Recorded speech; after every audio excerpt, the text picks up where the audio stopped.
가장 높으신 분의 보호를 받으면서 사는 너는 전능하신 분의 그늘 아래 머무를 것이다. 너는 주님께 고백하기를 주님은 나의 피난처, 나의 요새, 나의 의지할 하나님이라고 하였다. 정녕 주님은 너를 사냥꾼의 덫에서 빼내주시고 죽을 질병에서 너를 건져주실 것이다. 거룩하신 하나님 아버지, 오늘 이 시간 베다니 집을 마음에 품고 드리는 우리의 예배를 받아주시옵소서. 우리의 예배를 통하여 하나님께서 홀로 영광을 받으시옵소서. 예수님의 이름으로 기도드리옵나이다. 아멘.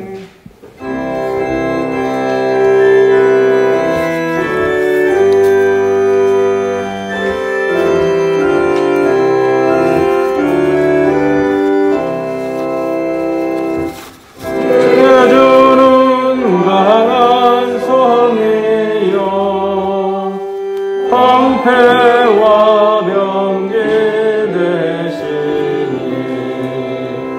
큰 환난에서 우리를 구하여 내시리로다. 옛 원수 마귀는 이때도 힘을 써 모략과 권세로 무게를 삼으니 전하에 누가 당하랴. 대신만 의지할 때는 대할 수밖에 없도다. 있는 장수 나와서 날 대신하여 싸우네. 이 장수 누군가? 주 예수 그리스도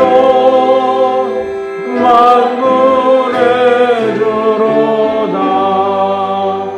당할 자 누구랴? 반드시 이기리로다. 이 땅에 마귀들 끌어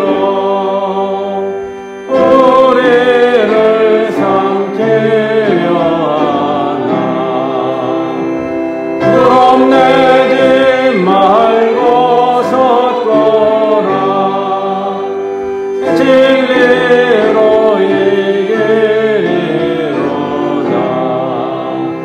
친척과 재물과 명예와 생명을 다 빼앗긴데도 진리는 살아서 그 나라 영원하리라.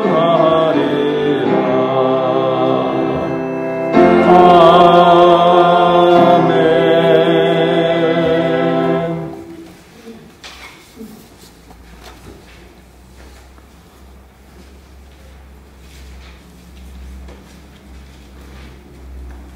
교동문 별지로 드린 게 있습니다. 화면에 보이는 게 아니고요. 별지로 드린 게 있습니다. 지존자의 은밀한 곳에 거주하며 나는 여호와를 향하여 말하기를 그는 나의 피난처요 나의 요새요 나의 의뢰하는 하나님이라 하리니.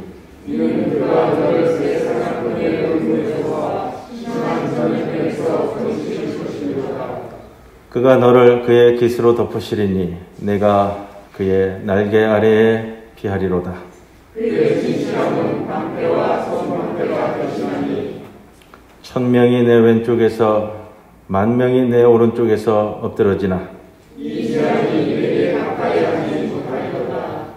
그가 너를 위하여 그의 천사들을 명령하사 내 모든 길에서 너를 지키게 하시니라.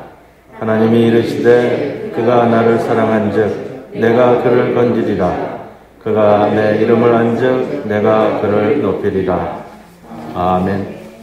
전능하사 천지를 만드신 하나님 아버지를 내가 믿사오며 그 외아들 우리 주 예수 그리스도를 믿사오니 이는 성령으로 잉태하사 동정녀 마리아에게 나시고 본디오 빌라도에게 고난을 받으사 십자가에 못 박혀 죽으시고 장사한 지 사흘 만에 죽은 자 가운데서 다시 살아나시며 하늘에 오르사 전능하신 하나님 우편에 앉아 계시다가 저리로서 산자와 죽은 자를 심판하러 오시리라.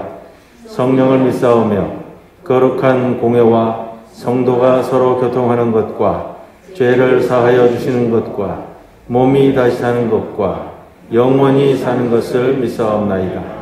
아멘.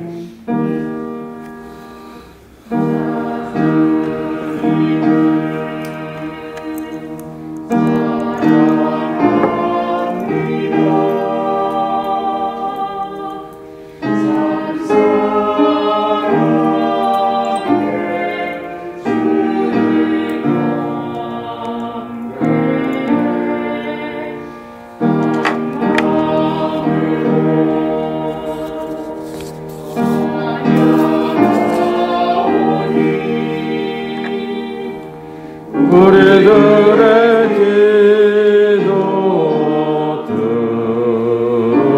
들으소서.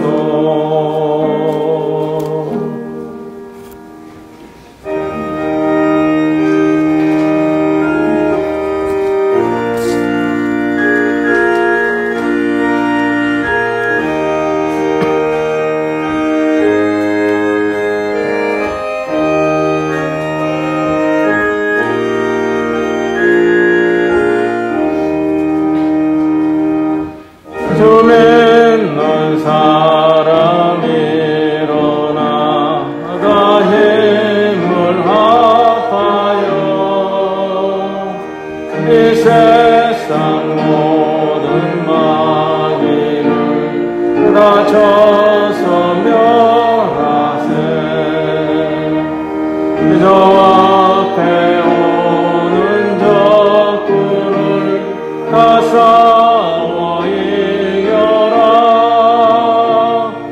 주 예수 믿는 힘으로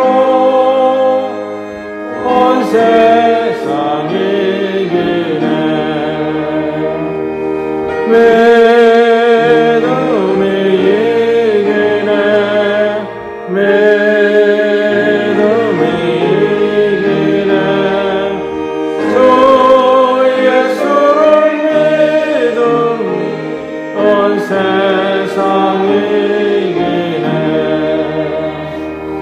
온 인류 마귀의 율로 큰 죄에 빠지니 진리로 띠를 띠고서 늘 기도드리세. 잘 믿고 의지하면서 겁없이 나갈 때 주 예수 믿는 힘으로 온 세상 이기네. 믿음이 이기네. 믿음이 이기네. 주 예수를 믿음 온 세상 이기네. 끝까지 이긴 자에게 이롯을 입히고 또 영생 복을 주시니 참 기쁜 일일세. 이 어두운 세상 지나서 저 전성 가도록 주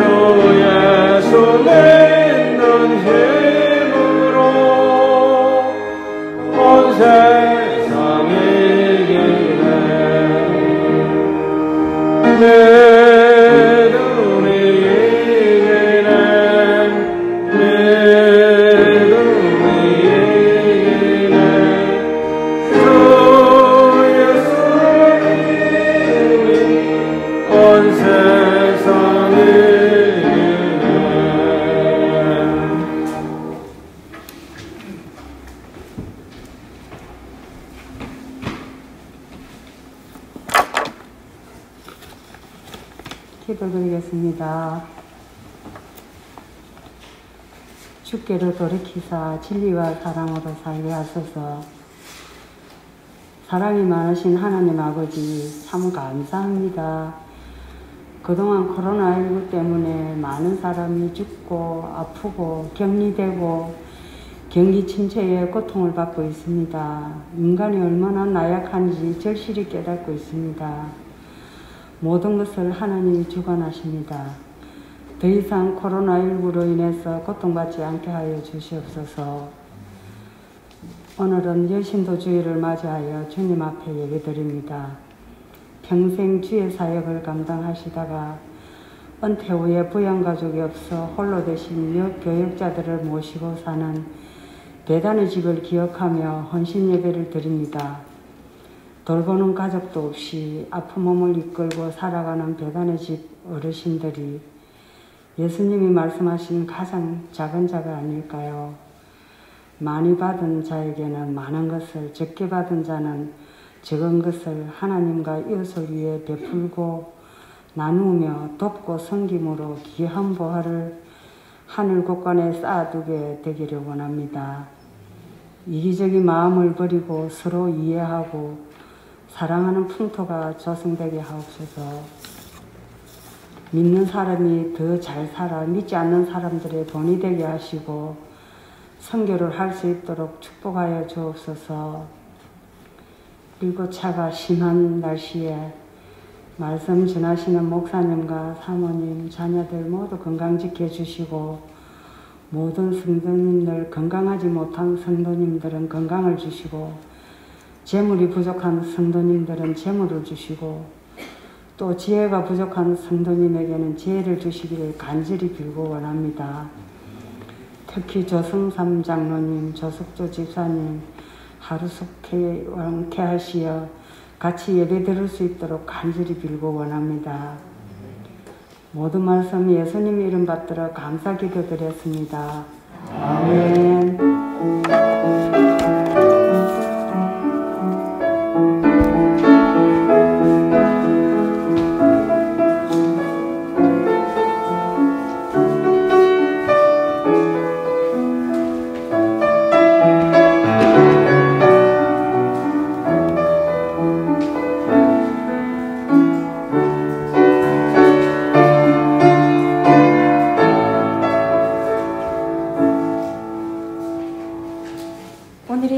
시편 84편 1절에서 8절 말씀입니다.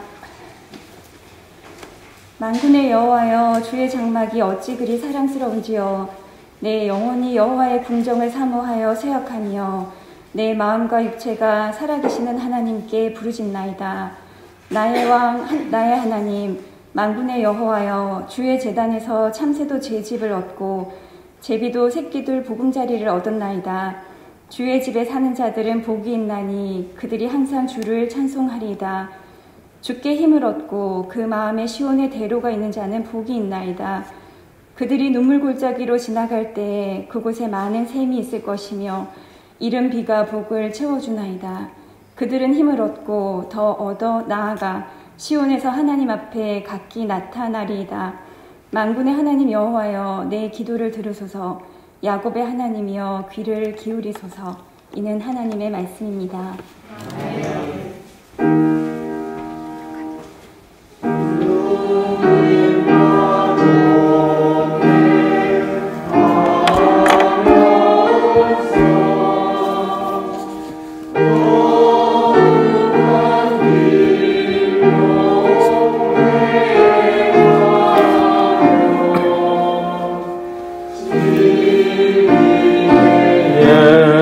예수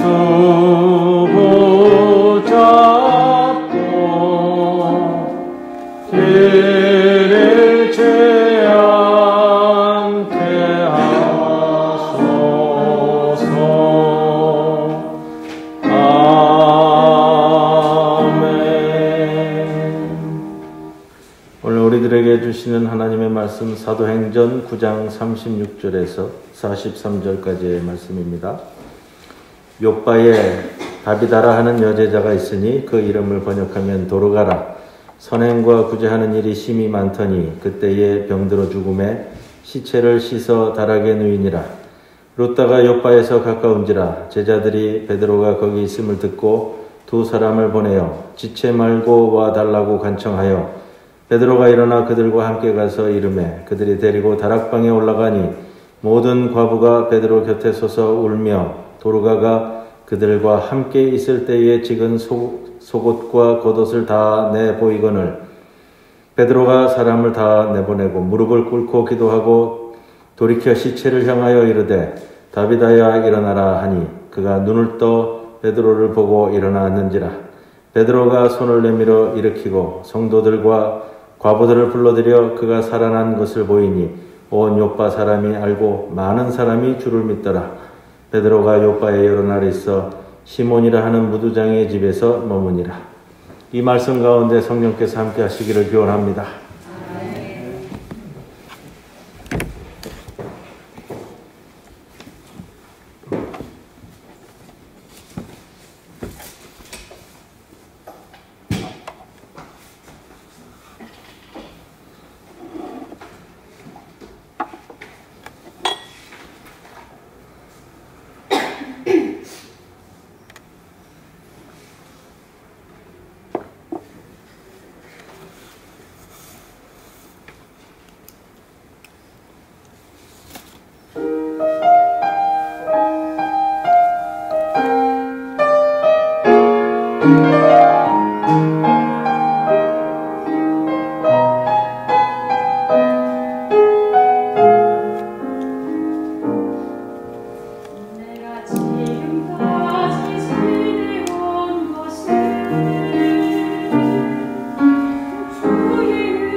한 주간 평안하셨습니까? 네. 감사합니다. 오늘 무슨 날이죠? 종교개혁 주일이에요? 네, 종교개혁 주일입니다. 또요? 오늘 베다니 집을 위한 헌신 예배 드리는 날. 또 무슨 날이죠? 네? 10월의 마지막 날. 네. 오늘 무슨 날이죠? 또? 네, 할로윈데이죠. 제가 이 원하는 답이 이거였는데 우리 오늘 은결이하고 푸르니하고 그 집안이 좀 다 코로나 검사 받으러 갔어요. 요즘 뭐 어제 부산이 60명이 넘었었는데, 예, 그래서 조금만 이상이 있으면 그냥 검사 받고 또 민감하게 교회에선 민감할 수 있으니까 이제 알아서들 좀 안 오시고 하는 일입니다. 다른 일은 없을 텐데 은결이가 좀 목이 안 좋다고 그러더라고요. 그래서 온 가족이 다 오늘은 댁에서 예배드리는 걸로 그렇게 했습니다. 뭐 아마 사회가 내년에도 그렇게 갈 것 같아요. 좀 본인들이 안 좋으신 분들은 집에 머무시고 이렇게 될 텐데. 오늘 할로윈데이입니다. 할로윈데이가 뭐죠? 할로윈에서 할로우는 이 성인을 뜻해요. 성인. 이에는 이브닝이에요. 이브닝. 그러니까 저녁이라는 뜻인데 11월 1일 내일이 우리 김성철 장로님 말씀하신 것처럼 만성절입니다. 만성절. All Saints Day라고 그래가지고 서양 중세사회 중세교회 때에 날짜를 정해서 그 성인의 날이 있고 그 성인 날이 지켜주는 기념하는 날인데 만성절은 그 모든 성인들을 모아서 기념하는 All Saints Day라고 그래가지고요. 만성절이 11월 1일은 교회의 역사를 찾아보면은 만성절을 지킨 거는 뭐 기원 후 한 4세기 정도 되는데 700년대부터 해서 교황의 지정에 의해서 11월 1일부터 만성절을 지켜왔습니다. 그래서 할로윈 그러면은 만성절 전야 할로우하고 이브닝 이렇게 됩니다. 이게 좀 내용이 좀 변경이 되었죠. 영국의 켈틱 문화 전통에서 사마인 축제하고 결합이 돼가지고요. 지금 할로윈 축제 하는 거 보면은 뭐 이상하게 호박을 구멍을 내놓고 뭐 온갖 기괴한 분장으로 이렇게 합니다. 그럼 1년 전에 죽은 그 영혼들이 1년을 떠돌다가 다시 돌아오는 날이 이제 못 돌아오도록 집에 다시 못 들어오도록 그 뭐 기괴한 분장을 해갖고 집에서 내보내는 날이 사마인 축제의 켈틱 문화 전통에서 그게 기독교 문화하고 이렇게 짬뽕이 되면서 좀 안타깝습니다만 기독교 전통은 없고 켈틱 전통만 남아있는 그런 모습이 된 날이 오늘 할로윈데이입니다.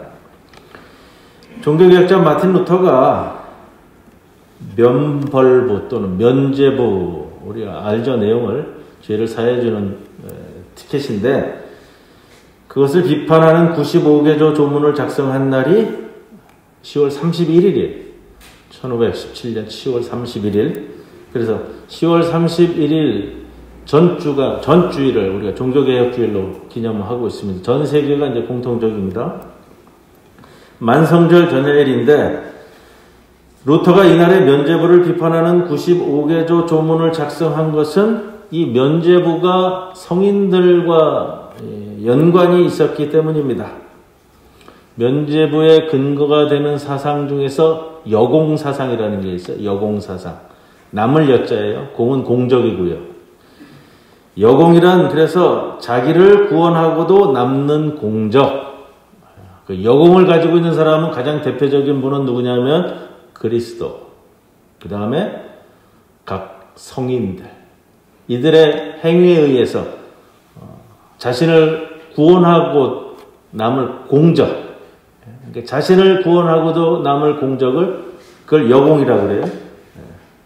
그런데 중세 교회에서 이 여공이 하늘 보물창고에 보관되어 있는데 필요로 하는 사람들을 위해서 꺼내어 쓸 수 있다라는 거예요. 그 권리가 누구에게 있느냐? 교황에게 그 여공을 내다가 천국의 창고에서 천국의 보물을 내다 쓸 수 있는 권리가 교황에게 주어져 있어서 그 교황이 그 능력을 가지고 면죄의 근거를 삼는 겁니다. 이 면죄의 근거인 이 교회의 보물을 부정한다면 죄인이 어떻게 죄사함을 받을 수 있겠는가 하는 것이 문제가 되는 거예요. 자, 당시 교회에서는 교황의 이 여공사상에 의한 천국의 보물을 꺼내다가 남을 사죄할 수 있는 권리가 사제들에게 있다라는 것이고, 루터는 이 사죄의 근거를 여공에서가 아니라 회개에서 찾았습니다. 그래서 95개조 조문 중에 제1조에는 이렇게 시작합니다. 우리의 주님이시며 스승이신 예수 그리스도께서 회개하라고 말씀하셨을 때 그는 신자들의 전 생애가 회개의 행위가 되기를 원하셨다라고 했습니다. 즉 여공에 의한 것이 아니라 성도들의 직접적 회개에 따라서 죄사함을 받을 수 있다라는 것을 말하는 것이고요. 제3조에서는 예수 그리스도가 회개하라고 말씀하신 것은 마음속의 회개를 가리킨 것이 아니라는 겁니다. 단순한 마음속의 회개는 공허한 회개일 뿐이고 욕망을 죽이는 것이 참된 회개이다. 그러면서 43조 항에서 실제적이고 실천적인 면을 강조하며 이렇게 이야기합니다. 그리스도인들에게 가난한 자들에게 베풀고 필요한 자들에게 빌려주는 것이 면죄부를 사는 것보다 더 좋은 일이라는 사실을 가르쳐야만 한다. 이게 왜 문제가 되냐면요. 이 중세 교회의 중요한 재정적 기반을 무너뜨리는 일이었기 때문에 당시 교회에 굉장히 큰 타격을 주어지는 그런 건이라는 겁니다. 45조에서는 이렇게 이야기합니다. 자선을 베풀지 않고 그 돈으로 면죄부를 사면 면죄를 받지 못할 뿐만 아니라 오히려 하나님의 진노를 받는다. 50조에서는 가난한 사람들의 돈으로 로마에 있는 성 베드로 성당을 짓기보다 그 성당을 잿더미가 되게 하라는 것. 가난한 사람들이 바치는 돈을 그들의 가죽과 살과 뼈라고 했습니다. 이 95개조 조항을 읽으면서요, 그런 생각이 들어요. 여기 50조에 와서 춘향전에 비슷한 이야기가 나오잖아요. 이몽룡이 변사또의 생일 잔치에서 글을 썼는데, 금준미주천 인혀여 옥반가요 만성고, 이런 표현이 나옵니다. 금동이의 아름답게 빚은 술은 일천백성의 피요 옥쟁반의 맛 좋은 안주는 만백성의 기름이라. 마틴 루터가 95개조에서 이야기하는 내용들이 굉장히 레디컬해요. 성서에 충실하면 굉장히 사람이 레디컬해지는 겁니다. 왜냐? 레디컬이라는 말 자체가 뿌리를 뜻하는 루트에서 온 단어이기 때문에. 근본으로 가면 지금 사회에서 볼 때는 굉장히 레디컬해진다 라는 말씀을 들으면서 그 근본에 대한 생각을 우리가 가져야 될 것이 이 종교개혁주의입니다 라는 말씀을 드립니다. 오늘 성서 본문으로 갑니다. 죽었던 사람이 살아난 사건이죠? 참 놀랍다. 사람이 죽었는데 사도 베드로가 무릎 꿇고 기도하면서 돌이켜 시체를 향하여 이르되 다비다야 일어나라 하니까 일어나 앉았다. 죽은 사람이 다시 살아났다. 여기에 포인트를 너무 맞춰가면 말씀의 본질에서는 좀 벗어납니다. 여러분, 죽었다가 살아날 수도 있고요. 아닐 수도 있고요.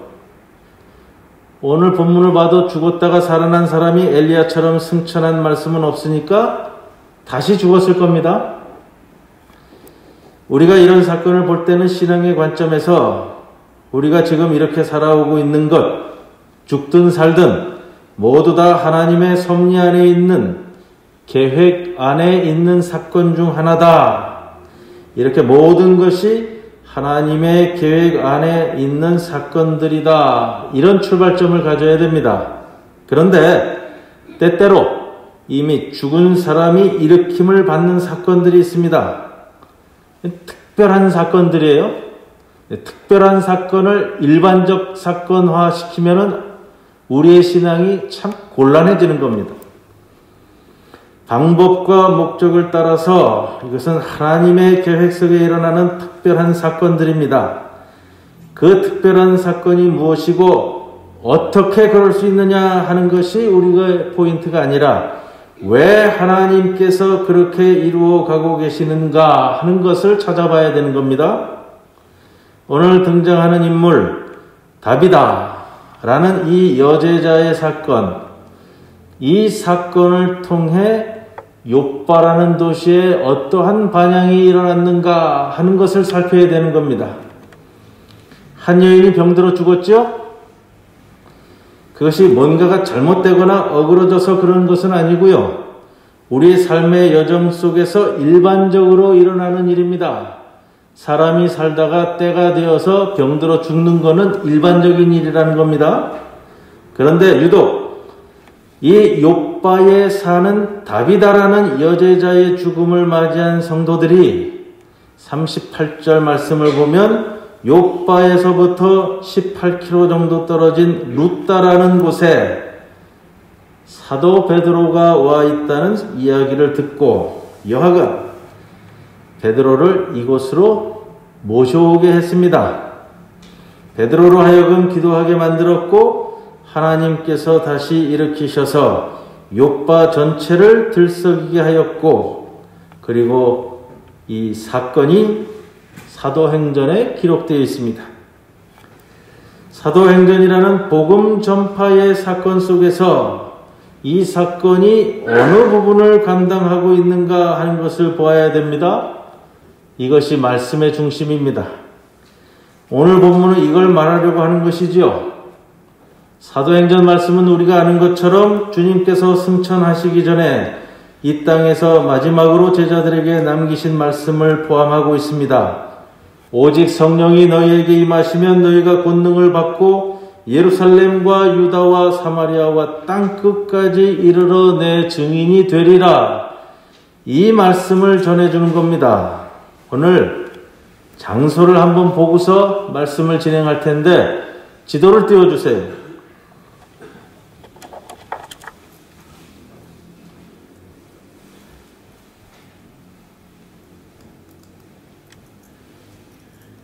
이게 예배 전에는 됐는데 이 뭐 결정적인 데 와서 이게 말을 안 되네. 자, 그 예루살렘이 보이시나요? 네. 예. 예루살렘 여기 있죠? 예. 그 다음에 루다가 여기 있습니다. 예. 여기서 예루살렘에서 루다를 거쳐서 그 다음에 욥바까지 가는 거예요.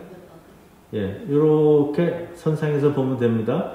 그러니까 예루살렘에서 루다까지가 한 40-50km 된다고 그러고요. 루다에서 욥바는 20km가 안 된다고 그래요. 이 욥바를 잘 보세요. 욥바. 그다음에 요 위에가 이제 사마리아 땅이 되는 겁니다. 갈릴리로 올라가는 거고요. 그 욥바에서 해안길을 따라서 쭉 내려가면 어디까지 가냐면 이게 해안, 예전에 이제 지금으로 얘기하면 해안 고속도로라고 얘기할 수 있어요. 이집트까지 내려가는 겁니다. 애국까지요. 지도는 계속 보시고요. 예루살렘에서 가까운 항구입니다. 지금의 뭐 트리폴리라고 하는데 육로로 루다를 거쳐서 욥바로 가면 욥바는 지중해에서도 굉장히 오래된 항구 도시로 알려져 있습니다.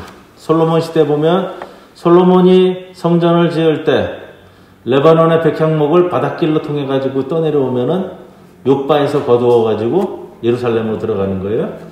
요나 시대에는 요나가 하나님의 말씀을 어기고 어디요? 니느웨로 가지 않고 다시스로 가는 배를 타던 항구도 이 욥바입니다. 그만큼 오래된 도시다라는 겁니다. 자, 예루살렘에서 가까운 항구예요.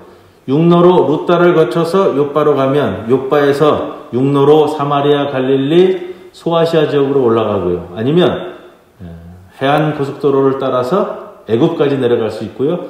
가장 좋은 거는 요바에서 해상로를 통해서 배를 타고 그리스, 이탈리아, 스페인까지 가는 모든 것이 요바에서 출발하는 겁니다. 자, 그거를 우리는 어떤 면에서 살펴보냐면 복음 전파의 통로의 길로서 보는 거예요. 그럼 요바가 얼만큼 중요해야 되느냐? 복음 전도자들이 예루살렘을 중심으로 해서 다메섹까지 올라가고요. 또 안디옥까지 올라가고요. 배를 타든 육로로 가든 그 전초 기지가 되는 것이 요바이다.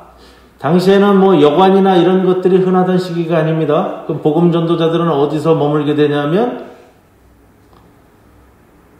성도들의 집에서 머물고 다시 여장을 풀었다 다시 준비해서 출발하는 것이 곳곳 도시에 있는 성도들의 가정이 됩니다. 근데 곳곳 도시예요. 도시에 성도들이 가정이 없으면 복음 전도자들이 굉장히 어려움을 겪을 것이다 라는 것이 뻔하게 보이죠? 복음 전도자들이 이 길을 거쳐서 다니게 되는 겁니다. 중요한 요충지가 확보되어야만 왕래자들이 편히 지낼 수 있고요. 이 지나다니는 지역도 복음화도 안 됐는데 그렇게 다닐 수는 참 어려워지는 겁니다. 오늘 사도행전 9장 말씀인데 10장에 보면 고넬료가 복음을 받아들이는 사건이 나옵니다. 천지가 진동할 사건으로 이방인이 복음을 받아들이는 사건을 저술하기 전에 요바가 복음 지역으로 선포되어지는 것을 우리들에게 명확히 설명해 주는 겁니다. 그 라인에서 본다면 오늘 요바 사건 바로 위에는 사도 베드로에 의해서 중풍병자가 고침을 받는 루다라는 도시가 확보되는 사건을 적고 있죠. 사도행전이 오늘 복음 전파의 기로에서 우리에게 설명하는 것이 그게 예루살렘, 루다, 요바 올라가서 이제 누구예요? 니고데모가 아니고요. 그다음 이방인이 고넬료가 복음을 받아들이는 사건 이렇게 진행이 되는 겁니다. 다비다 보잘것없고 미미한 여인으로 보이지만 이 사건을 시작하는 씨앗은 36절 다비다에 대한 평가에 있습니다. 그를 가리켜 한마디로 요약하죠. 여제자 다비다. 신구약 통틀어서요. 여제자라는 단어를 쓰는 사람 이 사람 하나예요. 성경에서 신약에서 제자라는 표현은 많이 나와요. 여성들도 많이 나오죠. 여제자, 제자의 여성형을 써요. 여제자라고 쓰는 사람 유일한 이 사람. 어느 성경 구절에도 다른 여성을 들어 여제자라는 표현을 쓰지 않습니다. 다비다라 하는 여제자 이름은 또 뭐예요? 도르가. 같은 표현인데 뜻은 뭐냐면 영양이라고 그래요. 영양. 그 사슴같이 생긴 영양. 그 이름을 갖는 여인의 뜻이 뭐냐면 아름다움, 은혜로움 이 뜻을 가질 때 다비다, 도르가 이렇게 쓰는데 자 이름을 표기하는데 이 다비다는 아람어식 표현이에요. 그러니까 당시에 백성들이 쓰는 단어가 아람어고요. 도르가는 헬라어예요. 자, 성경에서 한 사람의 이름을 표기하면서 연이어서 아람어 이름 도르가 이름을 둘 다 표기하고는 굉장히 드문 표기. 그만큼 사도행전 기자가 이 여인에 대해서 독자로 하여금 좀 뭔가 큰 임팩트를 갖게 하기 위해서 이름 표현까지 두 가지를 다 쓰고 있다. 그녀의 삶을 두고 한 평가가 있습니다. 선행과 구제하는 일이 많았다. 많았는데 어느 정도 많았냐면 심히 많았다라고 덧붙이고 있습니다. 짧지만 이 여인의 삶을 평하는 가장 중요한 구절이에요. 선행과 구제하는 일이 심히 많았다. 어떻든 자기가 돌아볼 수 있는 사람 가운데 전심을 다해 돕는 것을 표현합니다. 이것이 여기에 나오는 선행과 구제의 문자적인 의무이고요. 그 표현을 보면 심이 많았다 이렇게 덧붙이고 있습니다. 그리고 심이 많은 것을 오늘 성경이 구체적으로 표현하기까지 합니다. 39절 하반절에 보시면 다락방에 올라가니 모든 과부가 베드로 곁에 서서 울며 도르가가 그들과 함께 있을 때에 지은 속옷과 겉옷을 다 내보이거늘. 이 번역이 우리에게 조금 미진한 부분이 있는데 제가 조금 해설해서 설명드리면 이거예요. 이 지역에 도르가와 함께한 모든 과부들이 이 도르가가 별세했다라는 이야기를 듣고 모였어요. 함께 활동했던 과부들이겠죠. 요즘 과부들이라는 표현을 잘 안 써가지고 참 미안한 표현이긴 합니다만, 근데 도르가가 그들과 함께 있을 때 지은 속옷과 겉옷을 다 내보였다라는 표현은 뭐냐면 이 자리에 모인 모든 과부들이 지금 입고 있는 속옷과 겉옷이 모두 다 다비다가 지어준 옷이라는 거예요. 그걸 내보였다라는 뜻이에요. 자, 속옷, 겉옷. 당시 고대에서요, 과부라는 가장 이제 소수자들이 옷이 몇 벌씩 두고서 입고 있는 상황이 아니에요. 그래서 성경에서는 겉옷을 저당 잡거든 해지기 전에 돌려주라라는 것은 겉옷은 그날 밤에 덮고 자야 되는 이불과 같은 것이기 때문에 그래요.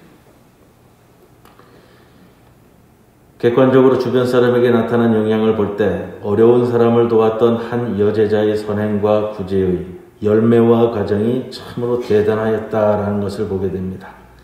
그것이 규모적으로 얼마나 큰지는 알지 못합니다만 이 선행과 구제가 얼마나 귀한지 성경도 바로 이 부분에 스포트라이트를 보여주고 있다라는 겁니다. 누가 봐도 상황으로 봐도 이 모든 것이 너무도 귀한데 그 자체가 준 영향도 귀했지만 이 선행과 구제가 한 알의 씨앗처럼 떨어져서 만들어진 열매가 어떻게 진행되어 가는가를 보여줍니다.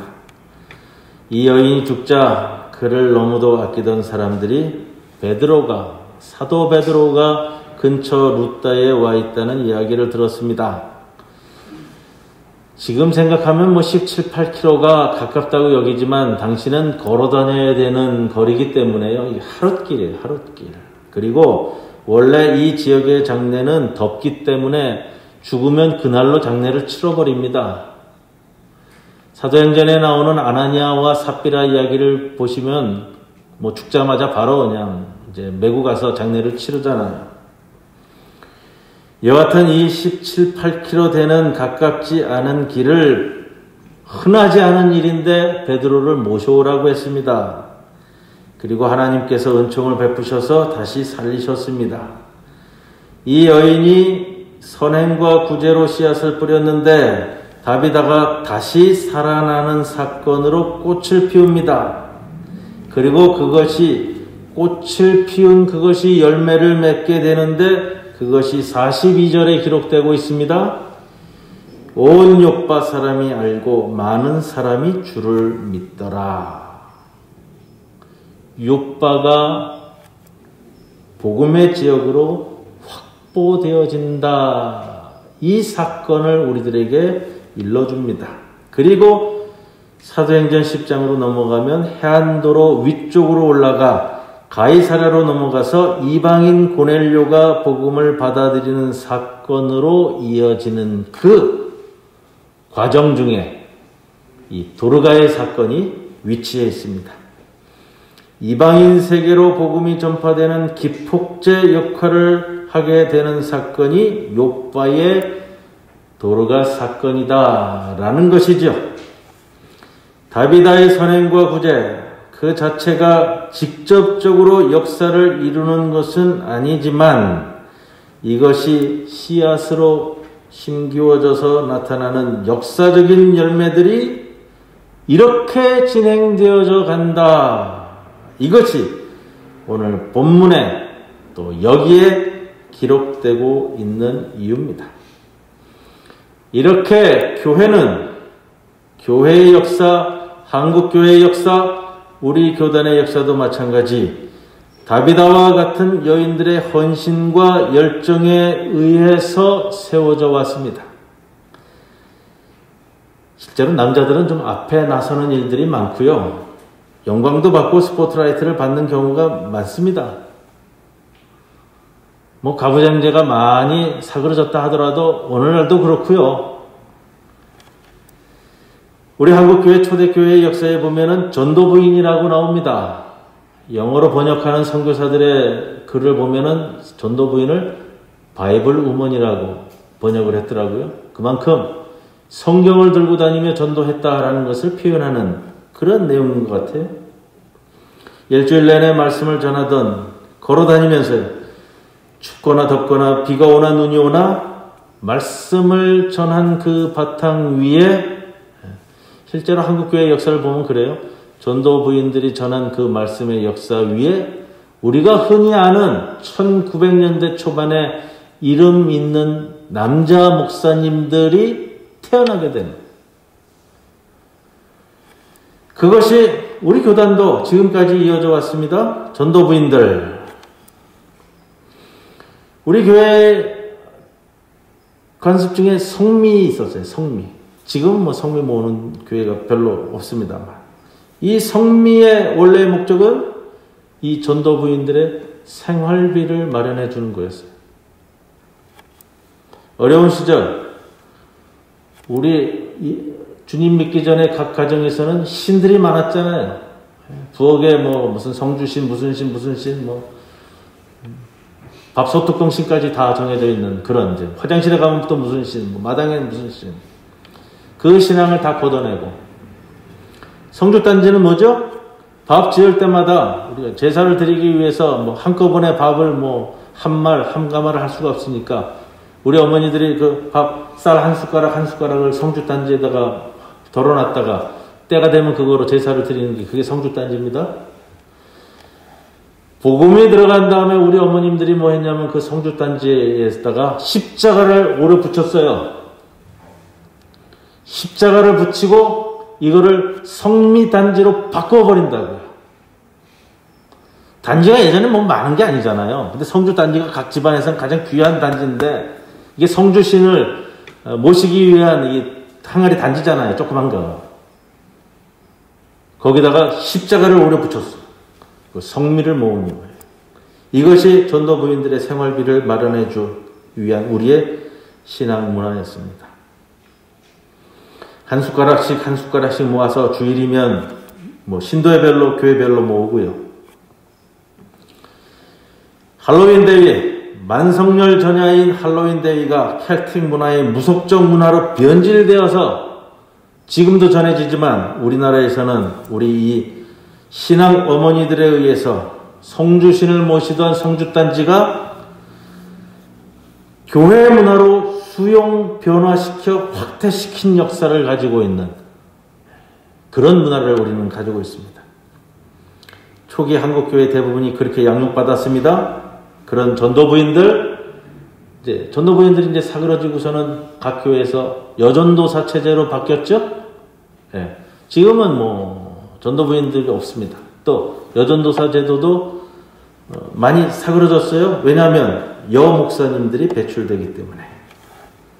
그렇게 우리 교회 문화와 역사도 많이 바뀌어졌지만 복음 전파를 위해 한평생 사신 분들이 계십니다. 우리 교단에서요. 이분들 중에 부양가족이 없으신 분들을 우리 교단에서는 모시고 배단위 집에서 공동생활을 하고 있습니다. 평생을 말씀만 붙들고 달려오신 분들, 오로지 복음만 붙들고 오신 분들, 이분들의 노고가 있었기 때문에 각지의 교회가 복음 위에 굳건히 서는 역사를 이루어 왔습니다.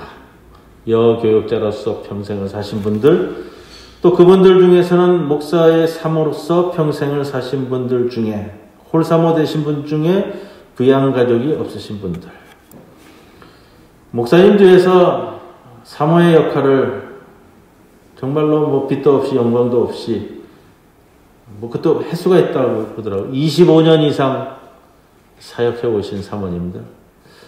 제가 그 문구를 보면서 제가 한번 세봤어요. 저도 아직 25년이 안 됐어요. 목사로 임직한 지. 22년이 지났더라고요. 22년이. 25년 이상을 목사의 사모로 사역했지만 부양가족이 없어서 몸을 의탁하실 수 없는 분들. 이 모든 분들이 모이셔서 함께 공동생활을 하고 계십니다. 해가 갈수록 세상을 떠나시는 분들이 늘어나는 것 같아요. 그게 이제 베다니 집인데 1년 동안 여러 교회가 운영에 보탬을 주고 계십니다. 위치는 강동구에 있는 그 서울 그 보건병원 건너편에 있습니다. 이 시설도 좀 많이 낡았어요. 1년에 한 번 우리 교단 모든 교회가 작정해서 베다니 집을 위한 헌금을 합니다. 그게 우리는 이번 주에 오늘입니다. 우리 신앙의 어머니들, 복음의 일꾼으로 일하신 분들을 존중하며 사랑하며 또 그 사랑을 담아 위로해드리며 오늘 베다니 집을 위한 헌신 예배로 드립니다. 여러분들 마음을 모아주시고 사랑을 모아주시고 감사를 모아주시고 이 모든 마음을 합하여 선을 이루는 아름다운 주일이 되기를 주님의 이름으로 간절히 축원을 드립니다. 부족하고 연약한 우리들을 부르시고 말씀 속에 엎드리게 하신 하나님 아버지, 이 시간 주님이 부어주시는 큰 은총을 허락하여 주옵소서. 주어진 자리에서 주님 맡겨주신 그 맡은 일에 충성을 다하며 주님을 마주대하는 그날까지 헌신하며 나아가시던 우리 믿음의 어머니들, 그분들께서 여생을 보내시는 베다니 집을 위한 헌신 예배로 오늘 예배드립니다. 그분들이 뿌린 씨앗을 통해 우리 교회가 이루어졌음을 감사하며 여제자 다비다를 통해 도르가가 이루어놓은 아름다운 선행과 구제를 통해 요바를 복음의 기지로 만드신 주님의 역사를 기억합니다. 우리를 통해서도 주님께서 위대한 역사를 이루어 가옵시고 우리 성도들 개개인과 가정에도 감사와 기쁨과 행복이 넘치는 역사가 이루어지게 하여 주옵소서. 감사드리오며 예수님의 이름으로 기도드리옵나이다. 아멘.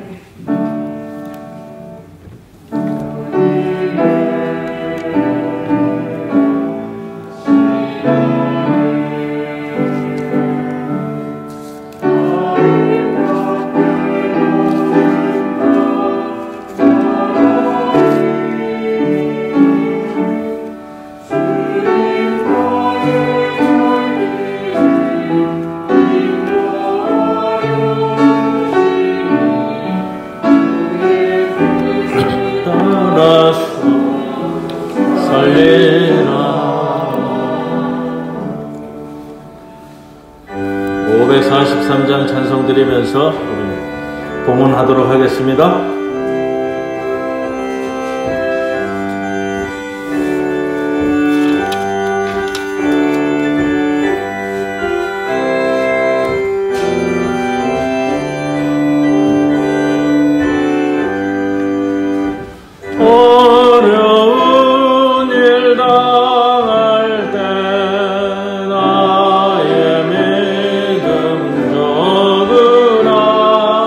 의지하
11조 봉헌했습니다. 김효열 장로님, 이수영 집사님, 김강호 목사가죠. 항상 돌보아 주심에 감사드립니다. 박윤배, 손은주 집사님, 감사헌금 봉헌했습니다. 기도드립니다. 주 아버지 하나님, 이 한 주간도 소중한 한 주간이 되게 하여 주옵소서. 신나는 일도 기대되는 일도 없이 반복되는 일상 가운데 지나온 날들을 돌아보는 여유를 갖게 하여 주옵소서. 거절당한 일보다는 응답받은 일을 기억하게 하시고 짜증나는 순간보다 기뻐했던 순간이 생각나게 하여 주시옵소서.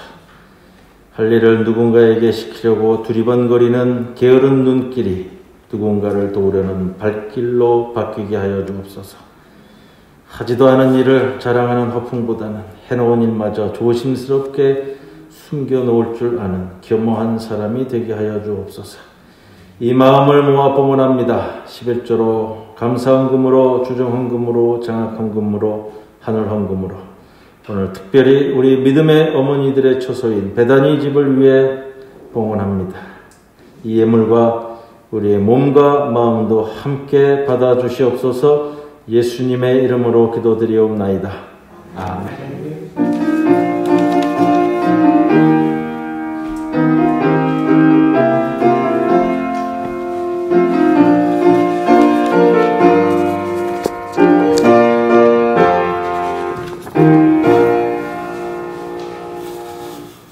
옆에 계신 분들과 함께 인사 나누겠습니다. 주님의 평안을 빕니다. 주님의 평안을 빕니다.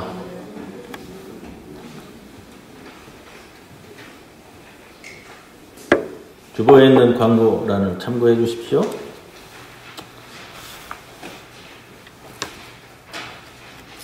교회 달력 선택을 위해서 스티커 붙이기 매년 하고 있습니다.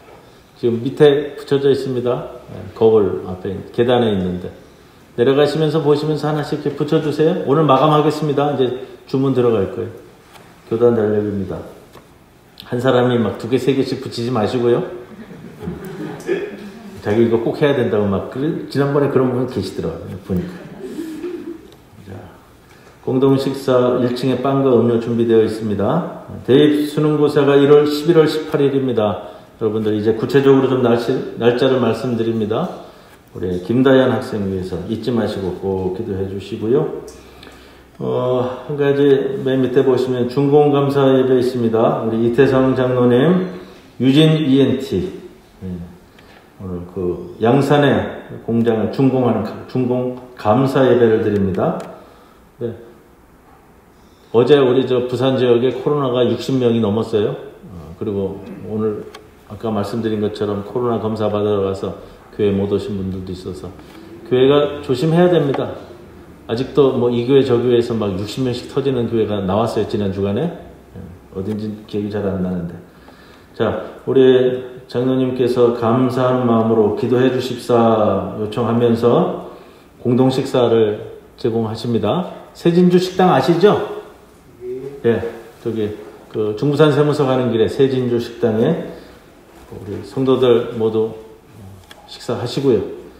그리고 오후 2시에 예배가 있는데 예배는 우리 좀 참석하실 수 있는 분만 뭐 너무 꼭 가야 된다 이렇게 생각하지 마시고 우리 특별히 이제 우리 당회원들 중심으로 해가지고 차량이 있으셔서 가실 수 있는 분들 정도 이렇게 해서 우리 많이 모일 수가 없기 때문에요. 네, 그렇게 해서 예배 드리고 오도록 하겠습니다. 그래서 우리 성도 여러분들 무엇보다도 기도해 주시기를 소망합니다.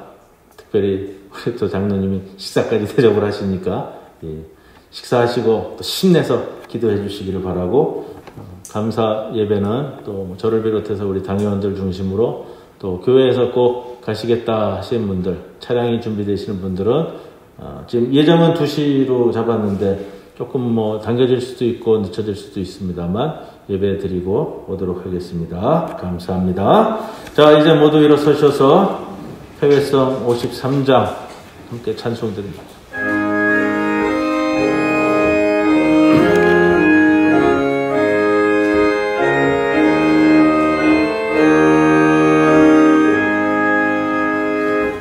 성전을 떠나가기 전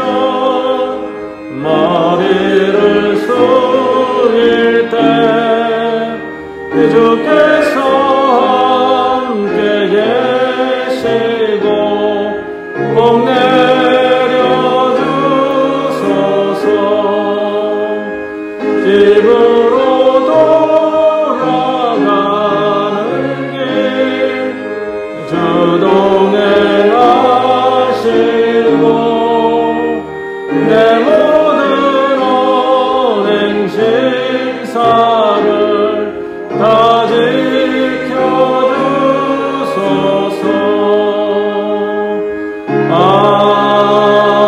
아멘. 지금은 우리 주 예수 그리스도의 크신 은혜와 하나님 아버지의 크신 사랑과 성령님의 함께 하심에 다비다가 보여준 주의 복음의 능력에 가슴에 안고 이제 세상 밖으로 나아가는 모든 성도들 위해 영원토록 함께 하실 것을 간절히 축원하옵나이다. 아멘.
예전에 유튜브에서 사태를 연습하는 그런 분이 아무리 지저도 안 나오는데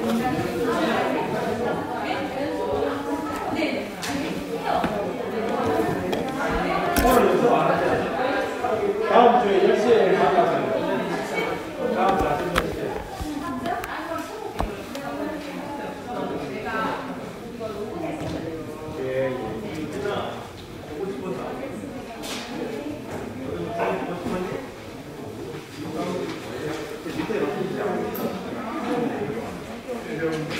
철야기도 시작했어요. 아니 뭐야 권설이 권사님한테 한숨 배우셔야지. 철야기도 시작을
네? 응답 주시나요?